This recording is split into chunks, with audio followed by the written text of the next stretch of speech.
Can you say Honest Designers Show? On the side. Clever girl, yay! Welcome to the Honest Designers Show, your transparent look into life as a modern designer. This week is an extra special episode as in addition to your regular hosts, Ian Barnard, Dustin Lee, Lisa Glanz and myself, Tom Ross, we're joined by hugely influential design blogger Chris Spooner. And a special thanks go to Chris's adorable young daughter Ashley for the especially cute intro you just heard. Although we're kind of all coming to terms with being a little bit upstaged by a very talented 2-year-old right now.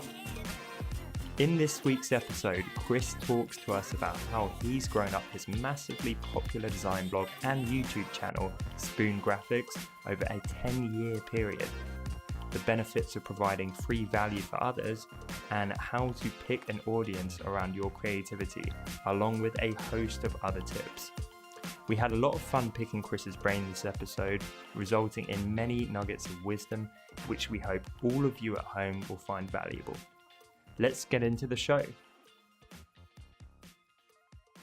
So this week, we're really excited to have our first guest on to the show, the infamous Chris Spooner of SpoonGraphics. Many of you may already know Chris, and we're really excited to have him on the show. So hi, Chris, and welcome from all of us. Hello, Hi, thank you very much. So for our first guest episode, we've talked to Chris, and we didn't really want to fire questions at him for the full episode and totally grill him. Rather, we thought Chris could bring a lot of his knowledge about personal projects, everything he's done with his blog, and just kind of giving back to the design community, which I think that's mainly what you tend to be known for, I think, Chris. I mean, we were saying just before this call, you've been doing SpoonGraphics for how long now? 10 years. I started in 2007, so it just passed 10 years in April. So Can't believe that. It's weird to think back. It doesn't seem that long at all. No, I'm sure. I mean, that is an age in blogging terms as well. Most people, give up on their blog after a year or two, and you've turned it into this huge thing within the design community. Yeah, it's we're obviously really proud of it, and like when I started it, there were, like you said, that were back in like the blogging boom, and a lot of those sites that I used to follow have now, they changed owners and then eventually got shut down, and there's only a handful that are still going really. So it's something I'm really really proud of. How have you kept going so long? I think one of the things is I noticed a lot of those other sites turned into kind of like magazines where they bring in a lot of multiple authors. Wherever I've always kept mine is I've always wanted to keep it as more of a personal blog, so I've always kept it as just me, using it as like a place to share my own things that I've learned, and I to write those into tutorials and share stuff.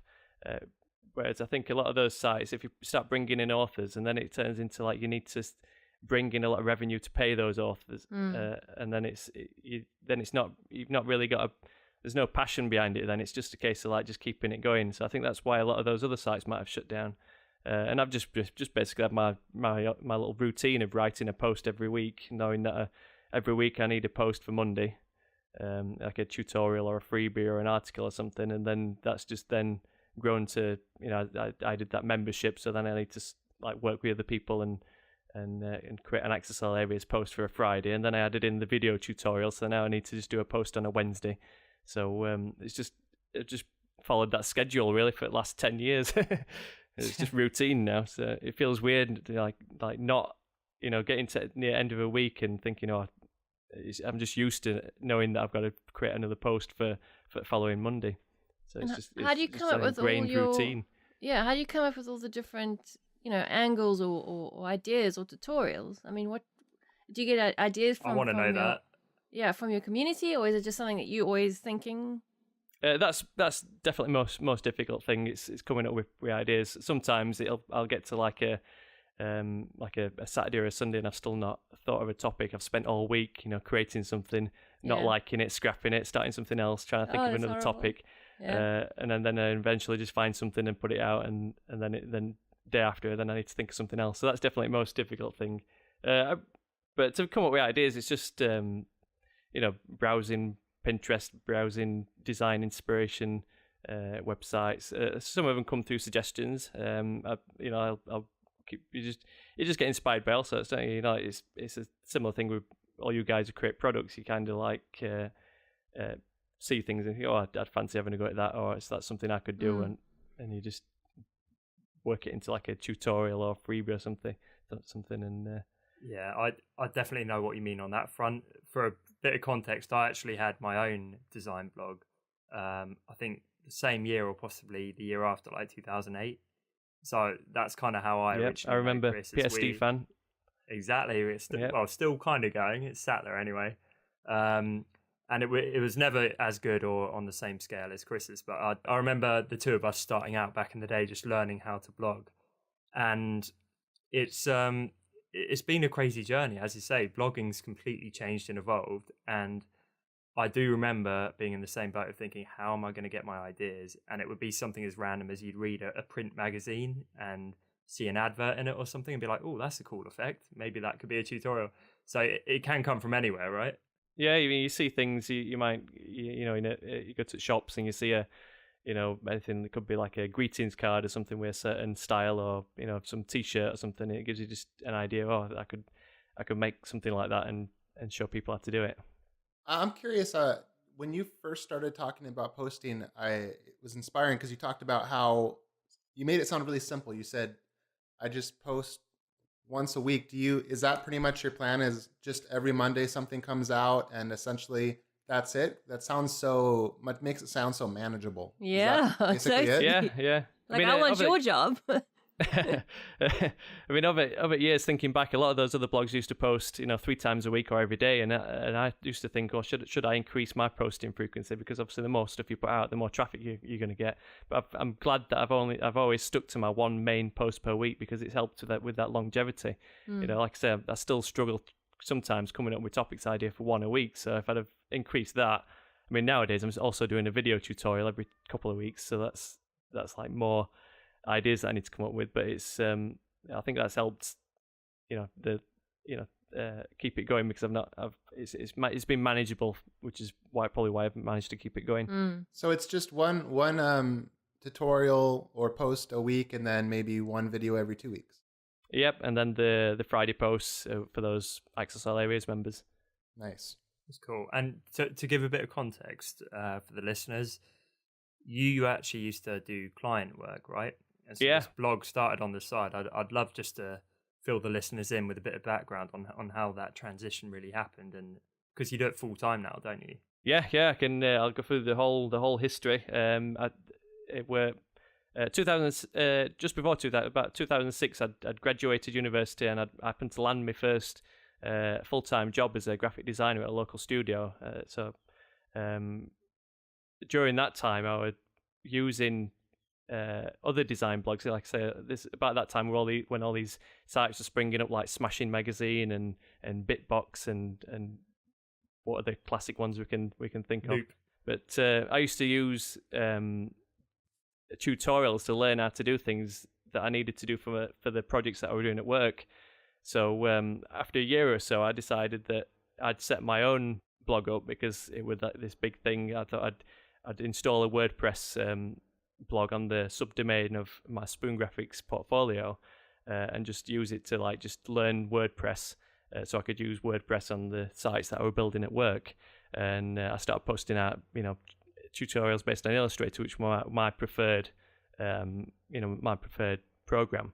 And then suddenly a couple of those started getting a bit of traction, and the site started growing.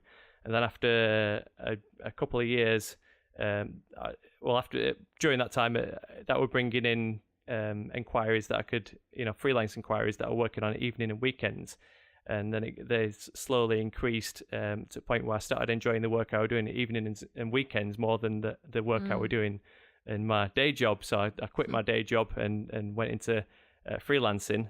So I was doing a blog post every week, and then also the client projects. And then as the blog revenue increased, with the ad sales, that allowed me to cut down on the amount of freelance work I was doing, to the point where then I could quit freelancing and just concentrate on blogging. And that's probably like going back to like 2009, 2010. And then since then, it's just been just working, like as a blogger full time.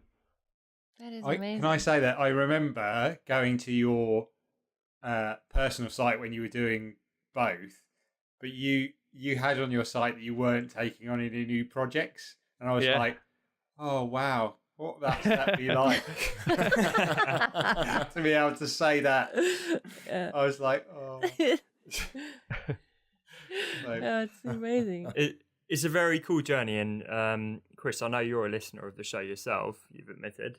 Yeah, I mean, I was just going to say actually, that also ties into what you were talking about. I think last episode where you were talking about passive income, and I was listening to that, and that was like my own experience as well. Being able to like be a bit more selective on the clients you take on because you've got that safety net. And that was actually the reason why I could go into freelancing, because I got that safety net of the blog revenue just to cover basic outgoings. I mean, back then I was living at home, so the outgoings were only car insurance and pretty much like spending money. But obviously that nowadays with mortgages and things, that would have been a lot more difficult. But at least it gave me that safety net to be able to do that. Yeah, and we talked previously about that ramen profitable, right? So as you say, it would be a different ball game now with the mortgage and the family and everything. Yeah. And I think as well, you're living proof of another thing we talked about, in that you didn't just suddenly leap 100% into being a blogger. You very much had like these stepping stones from the job to freelancing to blogging, and kind of doing each bit on the side and then building it up until you could make that leap. The stages that you took, you didn't just leap into the fact that you could do, because you were doing both the blog and freelance, and there was that stage where the blog helped you to go freelance, but you couldn't rely solely on the blog. You had to have the freelance as well. But then, there was another stage when it became just the freelance, and so I suppose it's that. None of us have ever, like, you didn't have to just jump out of employed work straight into the blog or jump out straight into freelance. There was sort of stages that you sort of built up over time, which is what. Yeah, exactly. Yeah, I mean, I don't think I could have gone into freelancing without the full-time job, and I couldn't have set up. I couldn't have set. I wouldn't have set up the blog if it weren't for the full-time job, because I used that to like share the things that I'd learned from my full-time job. And then I couldn't go into freelancing without the blog, because that's what gave me that Freedom brought in those to- inquiries. Yeah. And then and so on. So it's interesting how And it's did you always grown step by step. did you always want to kind of like be on your own and freelance and run your own business, or was it just something that kind of happened to you? I mean, is it a dream that you had, that you kind of wanted to have this ambition of either being a freelance full time or whatever, or is it just something that came about? I mean, I'm always interested.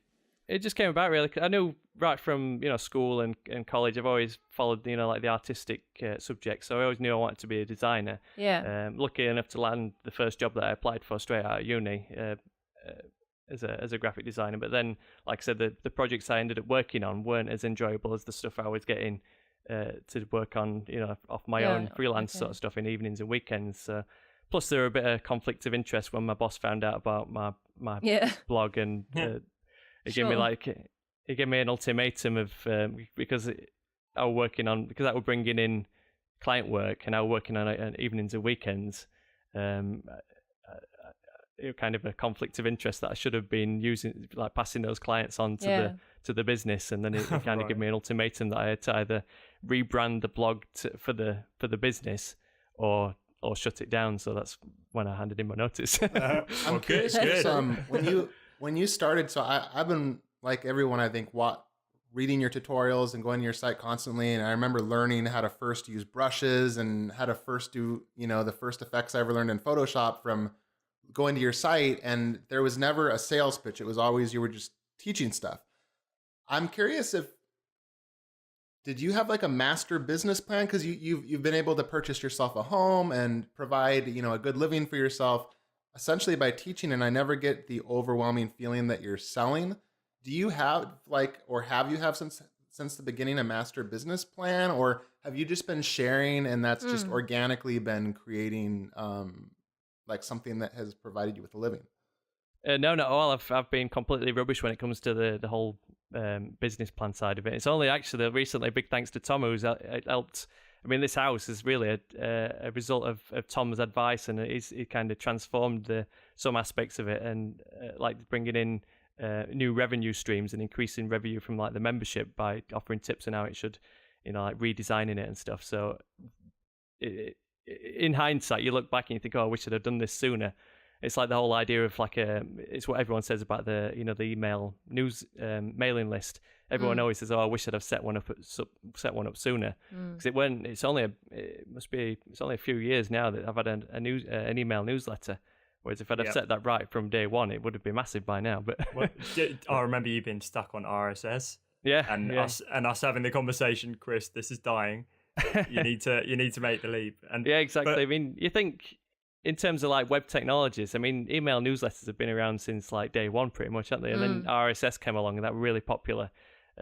Back when this blogging boom started, and then it kind of Google shut down Google Reader, and then RSS just kind of died, and now it's funny that email newsletters have kind of taken over, and they've become like the main source of like promotion for a website. So it's weird, but in terms of like monetization, I've always been quite cautious not to take it too far, and that's probably hurt the bottom line, because there's always been ways that I could always have put more ads on. Like I say, a lot of those magazine sites used to have ads all over the place, and they probably made a lot more than what I disagree, though. What mine made. I think that's short-term thinking. I think the fact that you have endured for a decade is testament to you not disrespecting your audience with ads and just consistently putting out value. And I think that aligns with a lot of what we talk about on the show. It's doing things the right way instead of just make as much money as fast as you can and rip people off way. Yeah. I mean, now it's got past 10 years. I've started introducing a couple more things to bring in a bit more money and just pushing it a little bit further. But but in a value way, right? I'm going to layer on a membership thing, and you don't have to pay for that. But if you want, you get additional value. It's not just ramming, more and more ads down people's throats, right? Yeah, exactly. Yeah, Sorry. It's also like there's little techniques like getting subscribers to the email newsletter. A lot of the sites had used those big like pop-ups as soon as you land on the website. A big pop-up would come up saying subscribe to this site, and it's like the conversion rates are really good, but they're kind of a bit too intrusive for my liking. So I've always tried to stay away from that kind of thing. So instead, I've kind of used that. But it's when someone downloads a freebie, a lot of other sites will ask you to sign up to download the freebie, but I'll offer the freebie, and then the pop-up will say, if you want more stuff like this, sign up for newsletter. Yeah, and it's like brand over numbers, right? Say again, sorry? It's like brand building over numbers. Yeah. I've always tried to be a bit cautious and treat it as if I were a user. Is this a bit too intrusive kind of thing? Yeah, in your face. Maybe that's the thing that's the most attractive, is it always feels like on your site that you're a friend helping somebody, because the tutorials you clearly have put a lot of time into, and you're not just throwing them out really quick. And even the subscription area, last time I checked, it was only $9 a month, and you get some amazing stuff for that. I guess it just, the whole thing feels like you're being a friend or just trying to take care of people. I mean, $9 is an amazing price for some of the stuff that you give away, and that goes across the entire site, it seems like. Yeah, I mean, that kind of relates back into the whole like having a kind of a master plan, because this it started off as $7, and I never really looked ahead to what that had, look into future. But I did eventually up it to $10. But I mean, the value of all the stuff combined since 2009 for $10. I mean, if in hindsight, I should really have like designed it to so that it's like a progressive style membership where you get a certain amount of stuff and then you get more stuff, but it just shows how it's kind of, I've kind of like just made it up as I go along in a way. I think hopefully that's reassuring though, because I do want to start drilling into the stuff that is most relevant for our listeners. I think it's really important to give the backstory, but I think you are probably a lot more relatable than a lot of the listeners would realize, because I know a lot of our audience, a lot of our listenership follow your site and have done for years and really look up to what you're building, but they probably thought you've had this grand plan and that you're this kind of business guru, and the whole thing's very orchestrated. I think in most ways you're actually just like them, that you're putting out creative stuff, loving what you do, and it's kind of just taking you on this random journey. Yeah, exactly. Yeah, that's it. That's hopefully reassuring for people to hear. And I mean, have you got any tips for the listeners in particular in terms of just putting out content, putting out value? Like for those people out there listening who are toying with the idea of doing this, or think they might enjoy teaching people, giving away freebies, like what would you kind of advise for them? I think the main thing is just to do it out of enjoyment, because if it's like I say, a lot of those design blogs, I think some of them probably were set up for bringing in like revenue, and they're probably the ones that have since fizzled out and disappeared, because it takes that long to build it up where you can actually get to a point where you can earn money off it. But it's just having that. For me, it started off as that kind of creative outlet where I could just like produce things just based on whatever I wanted, rather than the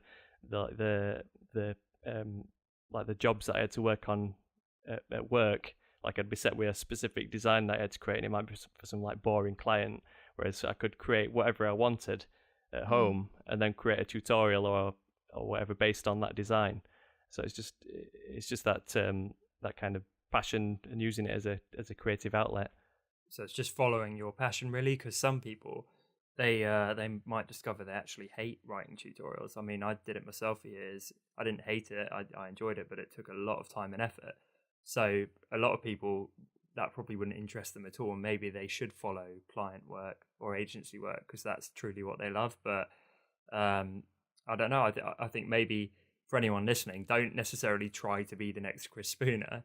Just try and use him as an example to really hone in on what you truly love to do within design. Yeah, I mean, tutorials is one example. I mean, like you guys create like saleable products. That's another example of kind of like using that as a kind of like a creative outlet. You produce whatever you want, whatever you're passionate about, and turn that into a product. I mean, even things like I think this was mentioned on a previous episode, but remember those were like an American Airlines or something like American Postal Service. Someone redesigned the entire branding for that. I mean, obviously they've just done that out of passion, just because they felt like they wanted branding, they just enjoyed it. So and then that obviously gave them a huge boost in exposure. No doubt that led on to increased client work for them.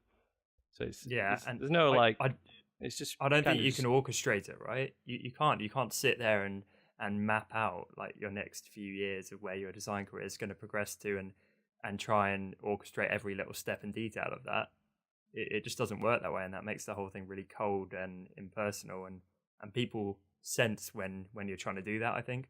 Yeah. When you're just trying to map out the money side of things. So yeah, I love that if you're just following your passion. It seems like all of us in some way have done that, where it's not planned out for years. You have your hunches or the things that you love, and as those open up, you pursue those doorways that open more, and that leads you to the success if you just kind of pay attention to it. Yeah. Chris, could you remember, I mentioned this in a previous episode, did you remember a video you posted? You were doing it's like a questions with Chris sort of thing. And you were answering people posted those. And you mentioned still in the depths of the internet somewhere. Yeah, and you mentioned about cringeworthy to watch back. Sorry, carry on. You mentioned about spending 6 months posting like every week something to your site and maybe giving it away for free, or whether that was posting a blog post or posting like for me, I was producing like vector work. It's like icons or illustrations and just giving it away on my site for free for 6 months. Do you remember saying that at all? Yeah. I remember that episode as well where you were talking about it. It's strange when you listen along and then suddenly you hear your own name mentioned in these episodes. So but I think that was I can orchestrate that back to you for my for joining sort of the success I had with some of my products, because off the back of that, some of the ones I made, I thought, I might try and sell these. So I started on Shutterstock, and I got a few sales with some icon packs. And then I sort of transferred that over to other ones, and I had a bit more success until I sort of started the lettering, and some of them coincided with that, and that was where that popularity was. But I think I think from that, if you can do so, I was really enjoying it. So I think if you can put something like that for 6 months down, you can see whether you're going to enjoy it or not, because it's a good amount of time. But it's not time wasted, because you've built, like, I still get like 12,000 people visiting my freebie site where I released them, years and years ago. And so it's not wasted time, but it gives you an idea of whether you would like it, or whether you could do it like, you're doing now, continue to do it for years and years, because it's a long enough period of time to see whether you get bored with it, or whether you're just like, oh, actually, I do enjoy doing this. So. Yeah, exactly. I think the key is also to make sure you share it as well online, because it's easy just to create something just for fun and then just keep it on your hard drive. But obviously that's not gonna get you anywhere. It's the key is to like just post it up on Twitter, Facebook, Instagram, Dribble, Behance, on your blog, and that's how those opportunities come about, because otherwise no one's ever going to see it. So it's that kind of sharing it with other people kind of thing. And I think it takes quite a lot of time once you've shared it for it to sort of filter in through the internet. If it, I know that sort of like Pinterest, sometimes some of the stuff that I posted, like maybe to Pinterest or posted to other sites that then been pinned, it's taken quite a few weeks for it to sort of pop up in maybe searches, or people finding it. So playing that sort of long game where I suppose it's like sowing a seed. You sort of put it into the internet, and you just keep putting it into the internet, and later on you'll find that you'll start to receive some traffic from it, or requests for work, or people just interested in your work. But I think it's thinking long term. Can I do this? Is it going to interest me? Is it something I'm passionate about? And just putting in that hard work, I suppose, like your evidence of 10 years. Because you never know when, like every post I've put out, I've never known whether it's going to get a lot of traffic or not. And then it's like you can only realize which ones are popular by looking back, and it's like one example of I fancied I'd never designed a skateboard deck, so I just designed one and then used it as a tutorial, and then that led on to I just randomly received an email from a merchandising company who asked if I wanted to design a skateboard deck and a hoodie for the new album launch for the band Fall Out Boy, which would have been a project I would have never received otherwise. So it's just that kind of opportunities. I mean, if you're putting these things out expecting to get things from them, like I say, you never know which ones are going to get picked up. So if after like 10 posts or whatever, you're not receiving anything, if you're just doing it for exposure or just to build some extra revenue, you'd end up giving up because you've not got that passion in it. But if you're doing it, if you wanted to do it for the sake of doing it anyway, then that's where that long game comes in, because it's stuff you'd be doing it and posting it anyway. So yeah, even if you didn't see any results from it, you'd still be doing it. So Chris, I think a lot of designers want to do tutorials as a side thing to their day job or to their freelance work. Would you mind sharing, like, what's your process for making a tutorial? Do you go through it first and learn it and then just do it, or do you do it and take screenshots as you go? Yeah, I'll make a design, and then I'll remake it and kind of write notes about the steps, and then I'll usually, depending if it's a video tutorial or a written tutorial, I can sometimes dissect the design back and then like Control and Z and rebuild it back up and take screenshots for each step. Or for example, a video tutorial, you've also got to build it in real time. So then I'll build the same design again while recording it, and then write the steps. That's interesting. So sometimes you'll do it, and then you will do Command Z or Control Z, and then take screenshots and reverse engineer it back to the beginning and use those as your images.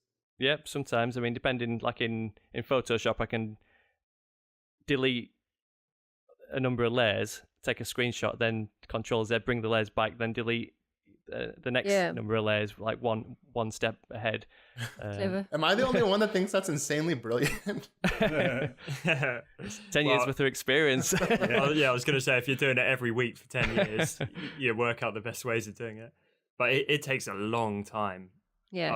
I remember doing them myself. Tutorials are serious work. So anyone who's listening and wants to do them, they are great. And it's a real good way of putting out value into the design community. But don't be under any illusions. They definitely take a lot longer than simply creating the outcome.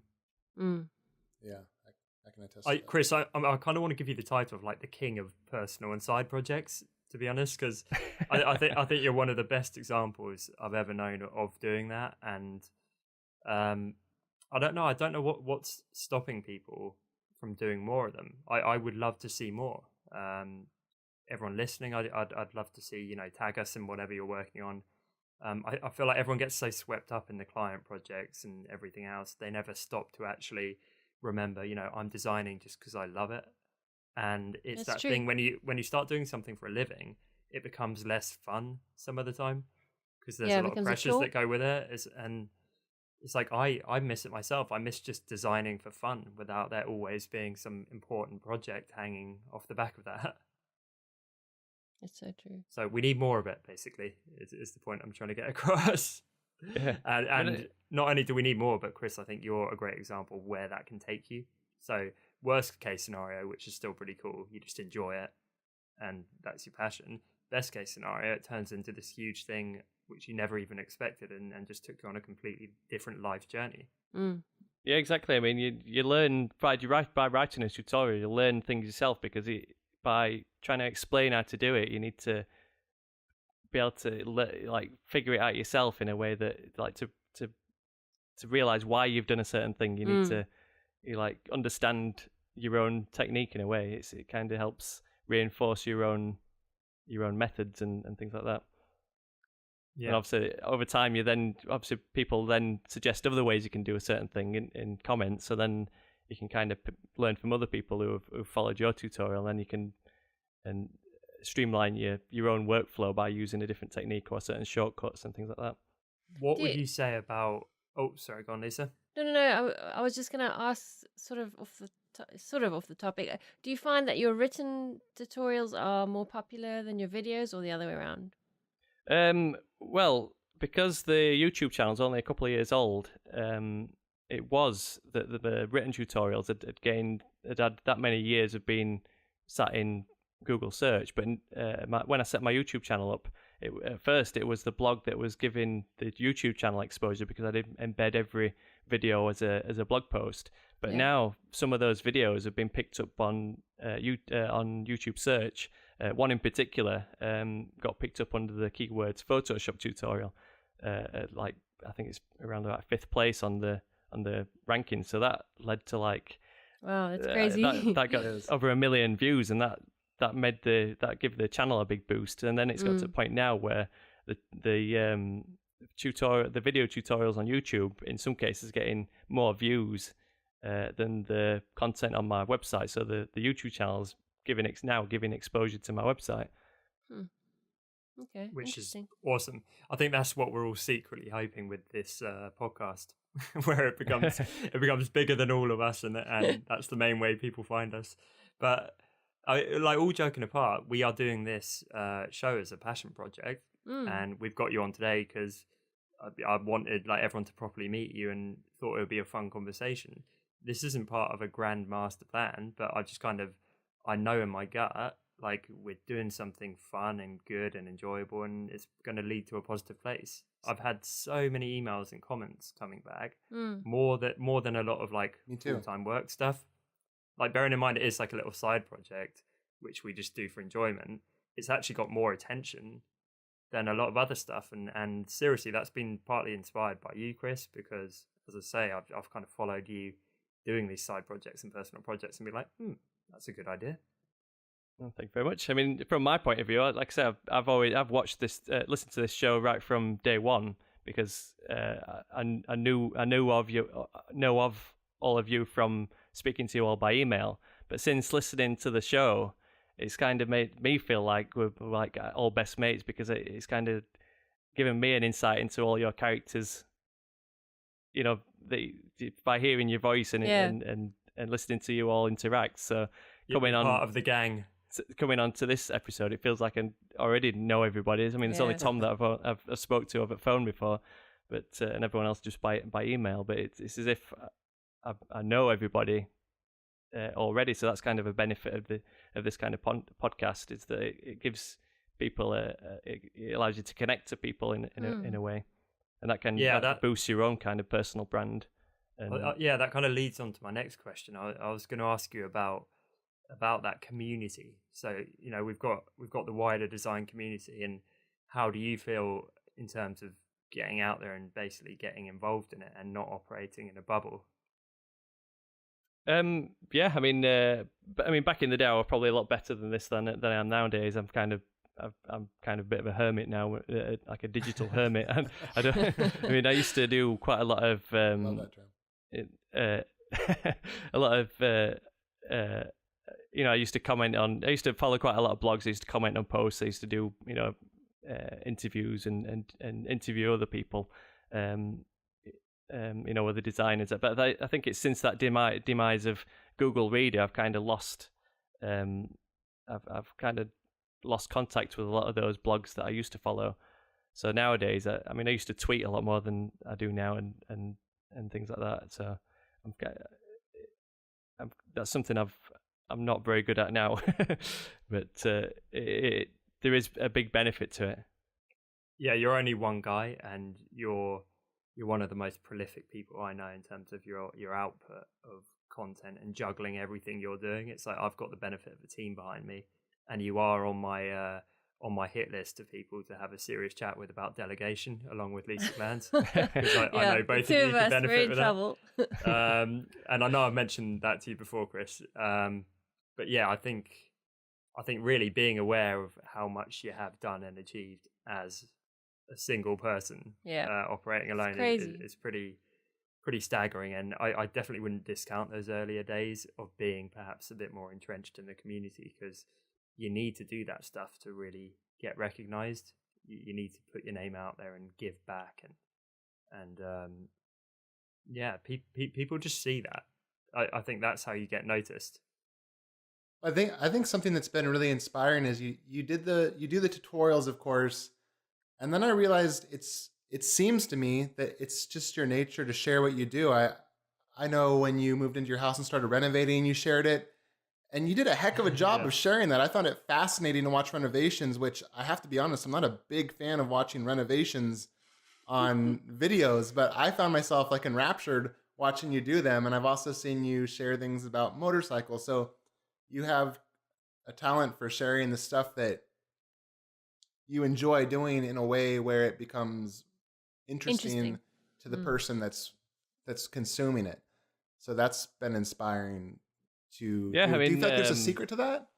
Or is it just your own passion coming across? I think it's just your own passion, really. I mean, I've always done that just for sake, because I've always enjoyed, like, when I got into video editing, so that's kind of just an offshoot of that. Just obviously you need to have some sort of footage to be able to edit. So I used to film, like I said, the motorbike stuff and you know, the renovations, and I'd only put those out on my personal channel, which they'd only get like a handful of views, but like it was just for the sake of doing it. It wouldn't never. I was never doing it to become some like next Casey Neistat, like massive, you know, like to make that as like my main income or anything. But it's just for the sake of, like I said, just for passion of doing it and putting it out there. But even stuff like that has benefited me, because it's made me more comfortable in front of the camera, which then has tied into my video tutorials. Because, you know, I think everyone will know when the first time you hear your own voice, it's like cringeworthy. And you listen back to your own, like if you try doing a video tutorial or anything, it's just, you just sound like some monotonous robot. But doing that sort of stuff just helps, you know, develop that kind of confidence to do things in front of a microphone. And similarly with my gaming channel, that's now demised pretty much. But I set that up because I used to enjoy playing like Call of Duty and things back in the day. So I used to enjoy watching other people play on YouTube. So I set my own channel up just to, you know, share my own stuff and things and like tips and things like that. And that, like I said, that grew quite large, over 100,000 subscribers. And that That's mad kind for of a little helps. side project. Yeah, that led to some cool opportunities, totally non-design related, but Jeez, you really are the king of side passions. That's Yeah, no, great. he really is. And for those who don't know, a lot of the listeners might not have seen your gaming channel, but what I loved is that a lot of them didn't look that slick.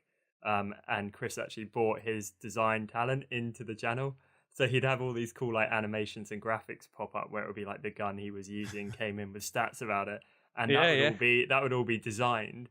And all the other gaming channels didn't have a hope in hell of doing that because they didn't have the design talent. So I was like, yeah, like representing the designers in a different space. Yeah, I mean, in its prime, that I mean, it reached about 130,000 subscribers, I think, and at its peak, it brought in about $2,000 a month. Nice. So that was a great little side bit of passive income. Not bad for playing video games.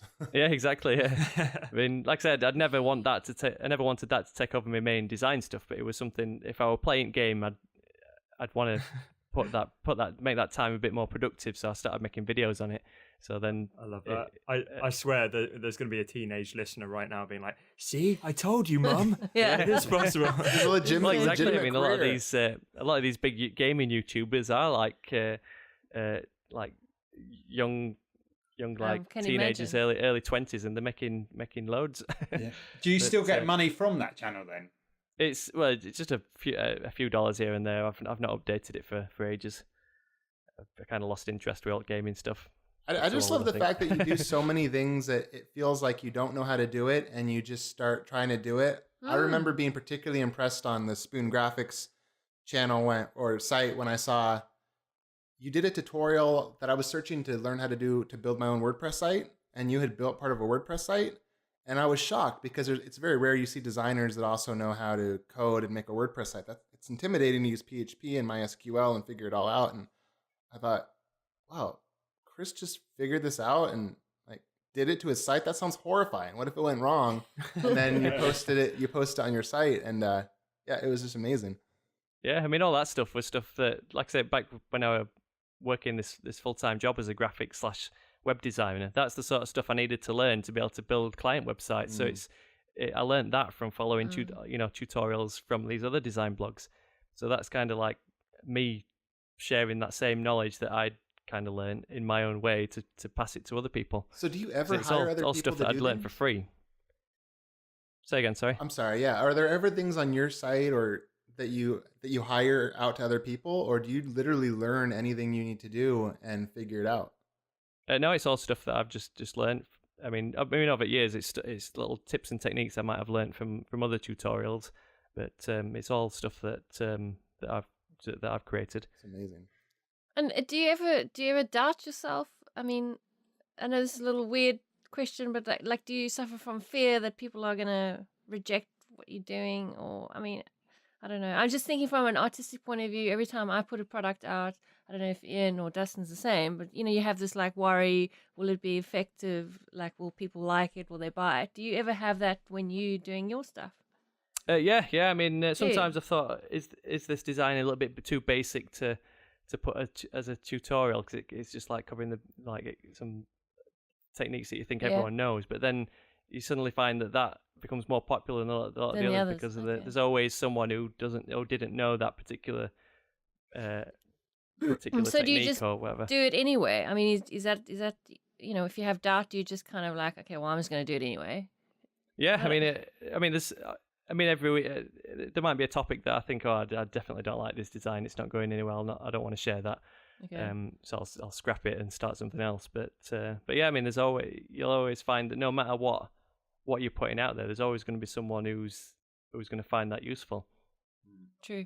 I've definitely found that, because I do a bit of similar stuff to Chris on my YouTube channel, and some of the stuff that's like really, really simple, really, really quick tip has got me more views on that video than something that's a bit more complicated, because I think if it sometimes it's just those small things, introduction into a certain effect that people really need to know and really appreciate it, and it becomes a bit more shareable if it's something that everyone can do rather than just someone who's got That's a big true. knowledge of Photoshop or Illustrator, then it opens it up to such a wide variety of people that they seem to be a lot more popular. Well, it's so often that I find when I'm doing something and struggling, it's not that there's a whole big process of making I'm struggling with. It's just this little piece. How do I make this little thing happen? And you want that tutorial that just shows you that little nugget of information that's stopping you.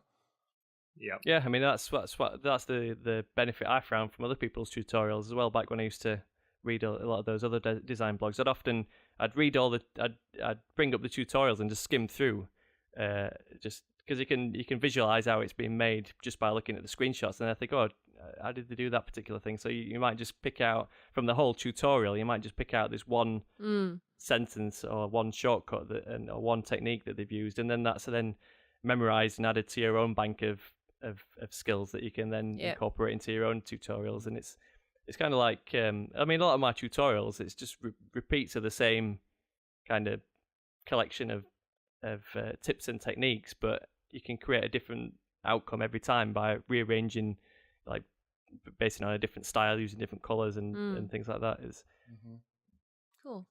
Yeah, it's thinking creatively. I found that as well when I was writing them. It's over and over again. It's like, okay, we're using masks, we're using adjustment layers, a lot of the same basic tools, but as you say, it's like you put them together in such a way you've got a cool outcome on the back of it. Yeah, I mean, I think a number of times I must have said, like, typed, go to object transform scale, or object envelope distort, make with warp, filter noise, add noise. Although actually, when you did the product and associated tutorial with us, I realized how bad my workflow was, because you obviously have taught this stuff for a decade, and I was getting a bit rusty. And I'm self-taught, and I never bothered to kind of learn stuff the right way. I just kind of hack around with it. And I read one tutorial that Chris did for us, and I thought, I'm meant to be an expert myself. And literally like 80% of this, I've kind of gone, oh, wow, I should have been doing it that way for years. Or like, that's a much better technique of doing it. So I just, the more and more I kind of dig into your story and all of us this episode, I think aside from just side projects, the thing here is like your experience is always going to benefit you down the line. And I think people always try and get ahead of themselves. It's like whatever you're in, you're doing your blog still, I'm not doing mine, but I certainly couldn't be doing what I'm doing at Design Cuts without the experience of having done the blog. I mean, I would have never known it or been connected to you if it weren't for your blog, and vice versa. Exactly. It's like these things kind of happen organically. But something we always touch on the show is about just doing and taking action. So you just kind of follow it, but follow that up with action. It's like, I feel like doing that. Okay, great. I am going to go and like grind out those tutorials and put in the work. And it's interesting because there's a dynamic. Oftentimes you have two types of people. You have people that say, when I get this done, or when I learn how to do this, then I'll finally make this tutorial. Then I'll finally make this product. Then I'll finally write this ebook. And then you have people who say, I'm in the midst of doing it. I'm in the mess of it. I don't understand it all, but I'm just going to start posting and sharing it. And those tend to be the people that it seems pick up traction and continue with it, because the other people never get to that point, because it's a moving point as you try to go on your journey to learn. Yeah, like imagine if, Chris, you were there being like, oh, well, all the other Photoshop tutorials and Illustrator tutorials out there are so good, and I'm going to be embarrassed to put mine out there. Or all the gaming channels are so good, so I'm not even going to try. It's just crazy, I think, but it's so common, and we've talked about this in a past episode. It's so common for creatives, I think, because we don't want to be embarrassed, and we have taste generally, so we know when our work sucks in the early stages, and we're all perfectionists. But that's the problem. I don't know. What would your advice be beyond just do it, or is it as simple as that? Yeah, I mean, like I said, there's always going to be someone at the same skill level or below that's going to find what tips you're sharing useful. So there's always a topic that you can cover. Like right at the start, it used to be things that new techniques that I'd just learned that then I'd incorporate into a tutorial to show other people how to do it. It's like I mean, going back to that example you were saying about that festival poster that we made as part of that Design Cuts deal. No doubt there's techniques that I've used in there that could be improved, and a lot of times I'll revisit a similar topic and do it in a different way based on the new things that I've learned since. And I suppose with Photoshop and Illustrator, they're always being updated. So there's like tools that might, mean that Evolve. you can get, Point. like, the way you mask has definitely evolved. It's making it simpler to do like hair and stuff like that. So I think that, because technology is always changing, there's always going to be room for you doing, like with tech reviewers, there's always going to be tech. So you're always going to be able to review tech. Well, then you have things like Affinity Designer or Affinity Photo come in, and then you can start to cater to that if you want. So it's always branching out. Yeah, I mean that's a good example actually, because I've always focused on Illustrator and Photoshop because they're the apps that I've used for decades. Obviously back in college and university, I learned all Micromedia stuff, but then, like I said, the reason I set my design blog up is because I had to learn Photoshop and Adobe and all Adobe apps. So then that's why I started following tutorials to learn how to do them. And then I shared my stuff based on sharing the things that I'd learned. But there's an audience for, like you said, the Affinity Designer, which has become popular. A lot of people asking me if I can write tutorials on that, but I'd be a complete noob if I picked that up. So I'd have to write the very bit tutorials based on very basics. Whereas I have that same anyone thing. who does know that, you've got an audience there that you can you can tap into. So that's something, something for our listeners is that they can maybe get hold of Affinity Designer, or they may even have it anyway because it's a cheaper version of buying the whole Creative Suite or whatever that may be, and then they can just keep learning it. And there's always going to be someone, like if you're at level 1, there's always going to be someone at level 0, and so you've got something that you can teach someone else. So like I suppose for me recently it's been like Procreate. I hadn't a clue how to use Procreate when I got the iPad. It was just through me playing and seeing other tutorials that then I could make tutorials for other people to, do. And I've only been using it for 6 months, so it's not. I don't feel like I'm an expert, but I know there are other people who don't learn in the same way I do, so I can teach them. And they can find value in that. That's awesome because it's not like it's a closed door. It's easy to look and you could say, oh, well, Chris Spooner already is so good at Photoshop and he basically taught everything there is to know, so I might as well just pack up my bags and go home. But there's always something new opening up and people are beginners, and that's a whole place where you can be your own unique person and share your knowledge on that. And also, not to, Chris Spooner is amazing. There might be that small select few that actually don't enjoy the way he does it, even though there's like a million other people who do, and so they might find your personality and the way you go about it and the way you do your tutorial works better for them. So I think it's just there's plenty of people on YouTube who ain't got a clue what I'm saying based on my accent. So. I have a ton of people from the United States like me who find it extremely charming and like, if I'm going to listen to a tutorial, I want to hear a Brit doing it. Yeah. I think there's a market for a lovely South African accent to be teaching this stuff. I guess so. the Affinity Designer South African tutorial series. Just not Lisa. Well, she's already raking in enough. She can. I must be honest. This episode has kind of like given me more confidence to try it anyway, because I've been toying with the idea, but I've just never thought that I had enough, I don't know, value to add. But I guess, as you said, there's always somebody who's underneath you that will benefit from what you have to say or do. So I think you can see it just from your little videos you put on Instagram, like when you were doing watercolor. I'm like, that's how you like did a flower the other day. Yeah. I wouldn't know where to start with, doing a flower with watercolor and stuff like that. So even just stuff like that is sort of and a lot of people buy it for Etsy, but some people buy it that are designers, your illustrations, and they are doing it because they obviously do not know how to do it. I don't know how. If I wanted to, I'd have to watch a Lisa Glantz tutorial. Oh, that's so sweet. It's cool. Yeah, so it's given me confidence. Well, there you have it, listeners. If Lisa is feeling inspired to take action, hopefully some of you guys are too. Okay, so Chris, any closing words of wisdom for this week's episode for the dear listeners?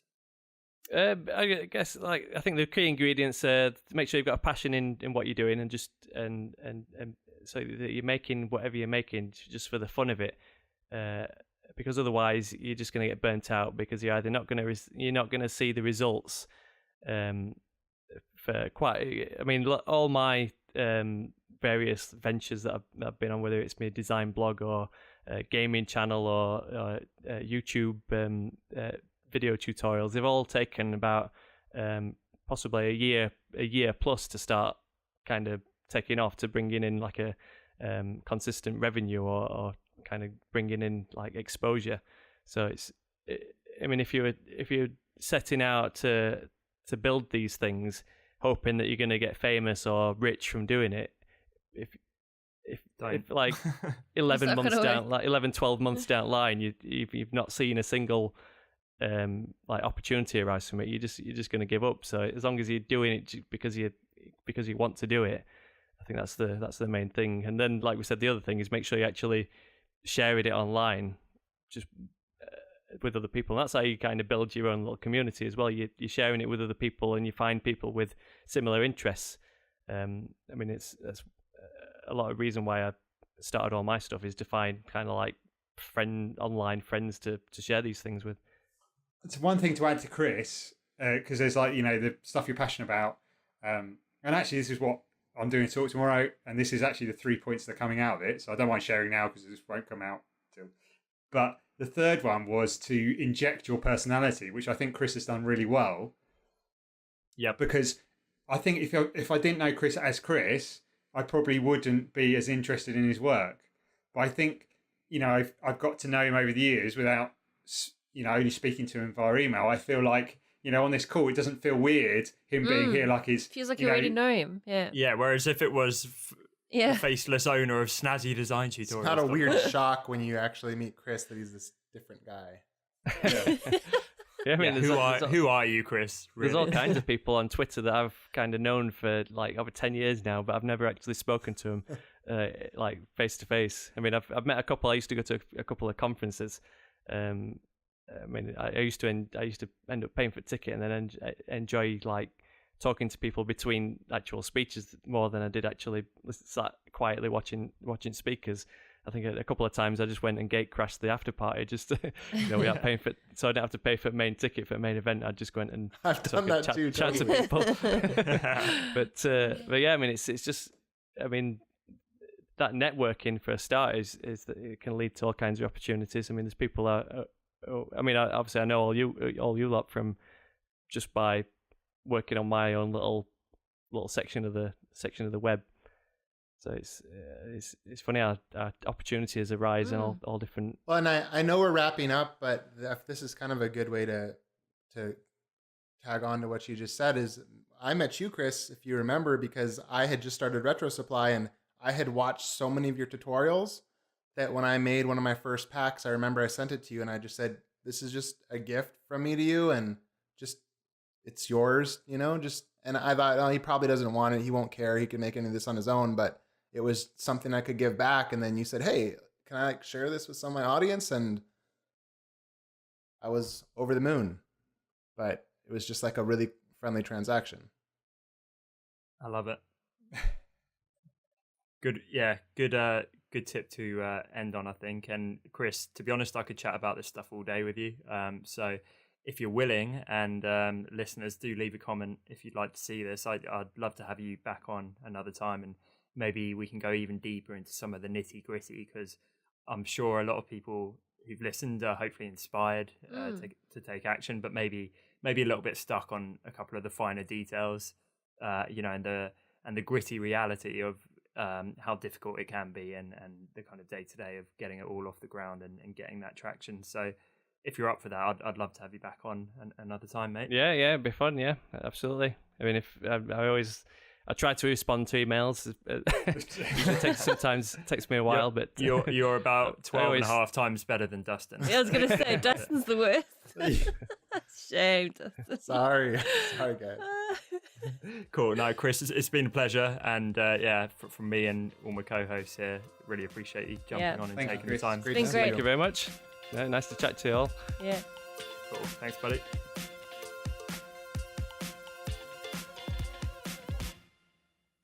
Thanks so much for listening to this week's episode. We hope that you enjoyed getting to know Chris a little better and found his story as inspiring as we all did. As always, you can find full show notes over at honestdesigners.com or find us over on iTunes by searching for The Honest Designers Show. If today's episode helped you, then it would mean the world to us if you took a moment to leave us a quick review over on iTunes. We continue to be so humbled at the amazing feedback coming in, so if you were able to leave your honest feedback, it really would mean a lot. Thanks again for tuning in, and we'll see you next week right here on The Honest Designers Show.